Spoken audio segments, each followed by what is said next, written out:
কিছু চাই না, মরণের ভয় পাই না, তোমাকে চাই, তোমাকে চাই।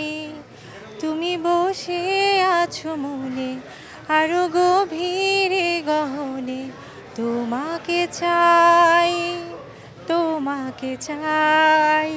একটু আগে যখন এশা মার্ডার দেখে দর্শক বের হলো, আমরা দর্শকের সঙ্গে কথা বললাম, তারা এশাকে কিন্তু অন্যভাবে দেখছে।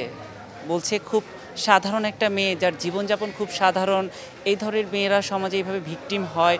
মানে দর্শক এই এশা চরিত্রটাকে একদম নিজের করে নিয়েছে, নিজের গল্পের সঙ্গে মেলাচ্ছে। কেমন লাগছে ঠিক এই মুহূর্তটা? খুবই ভালো লাগছে আসলে। আমাকে এই ঈশা ক্যারেক্টারের জন্য ওয়েট গেইন করতে হয়েছে। আমার মেকআপ ৩-৪ শেড ডাউন ছিল। সো সব কিছু মিলে আসলে ওটা তো মেকআপ অ্যান্ড ওয়েট গেইনের উপর, বাট আমাকে ক্যারেক্টারে ঢুকতে হয়েছিল। কারণ ঈশা একটা মফস্বলের মেয়ে, ওর হাঁটা চলা, হাসি, কথাবার্তা, আমাকে সব কিছু আসলে আয়ত্ত করতে হয়েছিল, রপ্ত করতে হয়েছিল। সো এখন এই যে একটু আগেও দুজন মেয়ে এসে আমাকে বলছিল তাদের খুব ভাল লাগছিল, ভাল লাগছে, একদম ন্যাচারাল লাগছে। সো সব কিছু মিলিয়ে I am feeling good.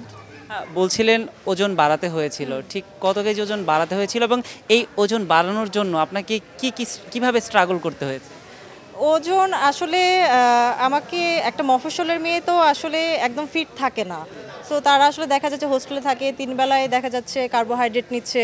So ওই লুকটার জন্য আসলে আমাকে ওয়েট গেইন করতে হয়েছিল। মানে কারণ ছাড়া যে ওয়েট গেইন করেছে তা না। সো ওইটার জন্য ওয়েট গেইন করতে হয়েছিল এবং আসলে আমাকে প্রচুর পরিমাণে কার্বোহাইড্রেট ইনটেক করতে হয়েছিল। সো ওইটা করতে হয়েছিল, ওইটাতে এমনিই আসলে ওজন বেড়ে গিয়েছে। এখন কমাতে হবে ৬-৭ কেজি। আপনি দর্শকের একদম কাছ থেকে তাদের রিয়েকশন পাচ্ছেন, তাদের ভালোবাসা পাচ্ছেন। আমি যদি একটু জানতে চাই যে দর্শকের কোন রিয়েকশনটা একদম আপনার হৃদয়ে গেঁথে গেছে? দর্শক আসলে আমাকে একদম মেলাতে পারছে না সামনাসামনি দেখে। আমাকে সবাই এসে জিজ্ঞেস করছে, "আপনি কি এশা?" তো তখন আমাকে বলতে হচ্ছে, "হ্যাঁ, আমি এশা।" তখন সবাই বলছে, "আল্লাহ! আপনাকে বিগ স্ক্রিনে একরকম, আপনি বাস্তবে আরেক রকম।" সো এটা আসলে তখন মনে হয় যে আমার আসলে কষ্টটা সার্থক। আমি যে এই যে ক্যারেক্টারাইজেশনের জন্য এত কিছু করেছি, সো ওইটা আসলে সার্থক যখন আসলে দর্শক এইভাবে বলে যে, "আপনি একদম ক্যারেক্টার মনে হচ্ছিল আপনাকে, একদম আপনি সামনাসামনি এরকম না।" সো সব কিছু মিলে ভাল লাগছে। আমার মনে হচ্ছে যে আচ্ছা আমি ক্যারেক্টারে আসলে ইনভলভ হতে পেরেছি। একটা সিনেমার নাম চরিত্রে অভিনয় করা নিশ্চয়ই কাঁধে অনেক গুরু দায়িত্ব থাকে, তার উপর এই ধরনের একটা সত্য ঘটনা অবলম্বনের সিনেমা।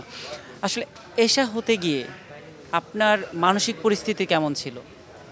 আসলে এটা তো একটা সত্য ঘটনা। সো আমাকে আসলে আমি যখন সানি সানোয়ার ভাইয়ার কাছ থেকে এই ঘটনাটা শুনি যে কারো সাথে আসলে এরকম হয়েছে, তখন আসলে আমি খুবই ইমোশনাল হয়ে যাই।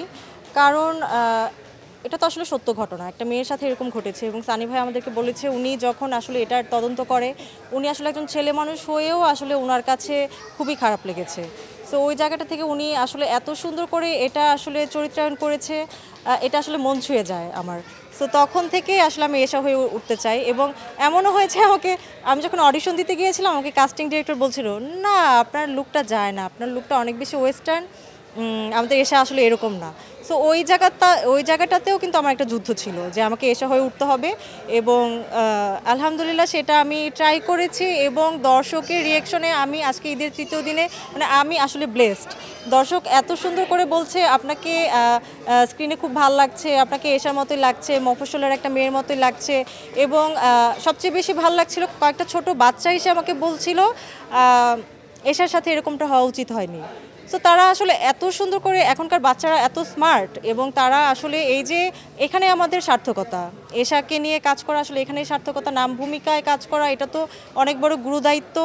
সো দর্শক যখন এইভাবে রিলেট করতে পারে, তারা যখন বলে, ছোট বাচ্চারা যখন এসে বলে এশার সাথে এটা করা উচিত হয়নি, সো ওইটা তখন মনে হয় যে এখানে আমার কাজ করার সার্থকতা। আচ্ছা, আপনি যেটা বলছিলেন যে দর্শক হল থেকে বের হয়ে আসলে আপনাকে সামনাসামনি দেখে তারা মেলাতে পারছিল না যে পর্দার এশা এবং বাস্তবের পূজা একই মানুষ।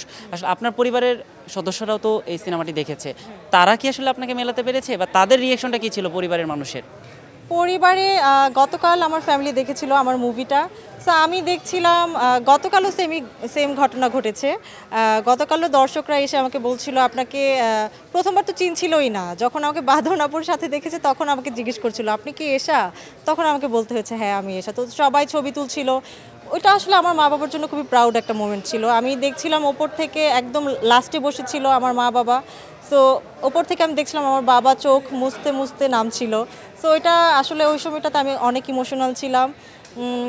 আসলে অনেক স্ট্রাগল করেই তো আসলে এই পর্যন্ত আসা। সো আমার ফ্যামিলি তো পুরোটা স্ট্রাগলেই ছিল, সাথে তারা জানে। সো ওই জায়গা থেকে মেয়ের স্বপ্ন যখন পূরণ হতে দেখে, এটার আসলে আনন্দটা আমি জানি। আমার বাবা আসলে আনন্দেই কান্না করেছে। সো ওইটা আসলে খুবই মানে ইমোশনাল ছিল আমার জন্য ব্যাপারটা। প্রতিটি মেয়েই তো তার বাবার কাছে রাজকন্যা। মেয়েকে সফল হতে দেখলে প্রত্যেক বাবাই কিন্তু আসলে অশ্রু ধরে রাখতে পারে না। আঙ্কেলের ক্ষেত্রেও হতে পারে সেটারই আসলে বহিঃপ্রকাশ ঘটেছে। কিন্তু আঙ্কেল আপনাকে কোন কথাটি বলেছে যেটা আসলে আপনি ভাবতেও পারেননি যে আপনার বাবা আপনাকে নিয়ে এই কথাটা বলবে? আচ্ছা, বাবার কাছে আসলে খুবই মর্মান্তিক লেগেছে যখন এশা মারা যায়। এটা খুবই মর্মান্তিক ছিল তার কাছে, কিন্তু এটাই তার কাছে বেস্ট ছিল। আমাকে বলেছে ওই জায়গাটাতে তোমার অ্যাক্টিং খুবই ভালো হয়েছে, এবং আসলে বাকিটা আসলে বললে স্পয়লার হয়ে যাবে, আমি গল্পটা না বলি। বাট বাবার কাছে ওই জায়গাটা খুবই ভালো লেগেছে, বিশেষ করে ভিলেনের সাথে যখন আমি ছিলাম, ওই সিনটা খুবই ভালো লেগেছে বাবার কাছে। ইনফ্যাক্ট যখন কিছু রোমান্টিক সিন আছে আমাদের, ওইটাও তার ভালো লেগেছে। তো সব কিছু মিলে সে আমার ভালো দিকও বলেছে, খারাপ দিকও বলেছে। খারাপ দিকও বলেছে যেমন তুমি আরও ভালো করতে পারো, তো আমরা জানি তুমি আরও ভালো করতে পারবে। সো ওইটাকে আমি আসলে খারাপ হিসেবেও নেইনি। বাবা মা তো বলবেই, তারাই আসলে ক্রিটিসিজম যত করবে আমি তত ভালো করতে পারবো। আচ্ছা, আমি জানি যে আসলে এশা মার্ডারের গল্প করতে গেলে আমাদের টাইমে আসলে কুলোবে না। এশা মার্ডার নিয়ে অনেক কথা বলা যাবে। সব শেষ একটু জানতে চাই যে যেহেতু বড় পর্দায় এখন আমরা পূজাকে সামনে আরও পাবো বলে আমরা আশা করছি, কখনো ভেবেছিলেন আপনি সিনেমার নায়িকা হয়ে যাবেন? হ্যাঁ, সবসময় ছোট থেকেই আমার ছোট থেকেই ইচ্ছা ছিল আমি সিনেমার নায়িকা হব। সো আসলে ওইটাই ইচ্ছা ছিল। আমি আসলে ওইভাবেই নিজেকে সময় দিয়েছি। ওই যে বললাম না, 7 বছর আমি কিন্তু বসেছিলাম না আফটার লাক্স। আমি কিন্তু থিয়েটার করেছি, আমি ছোট থেকে নাচ শিখি, গান শিখি, নাচ করেছি। সো সব কিছু মিলে আমার কিন্তু একটা প্রিপারেশন ছিল সবসময়, এবং আসলে ধাপে ধাপে আস্তে আস্তে আমি যে আসলে এই পর্যন্ত আসলেই আসবো, এটা আমি আসলে একটা বিশ্বাস ছিল। সো বিশ্বাসটা আসলে সত্যি হয়েছে। পূজা, আপনাকে অসংখ্য ধন্যবাদ এবং আপনার জন্য শুভকামনা। এশা মার্ডার যেভাবে দর্শক পছন্দ করছে, আমরা চাইবো যে সামনের দিনগুলোতেও এশা মার্ডার এই ধারাবাহিকতা বজায় রাখবে, এবং আমরা দর্শকরা প্রত্যাশা করবে আপনার কাছ থেকে নতুন নতুন কাজ পাওয়ার।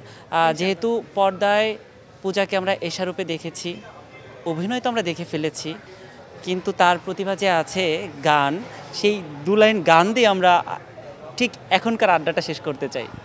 ওকে, আমি আমার ফিল্ম এশামারের একটা গান গাচ্ছি।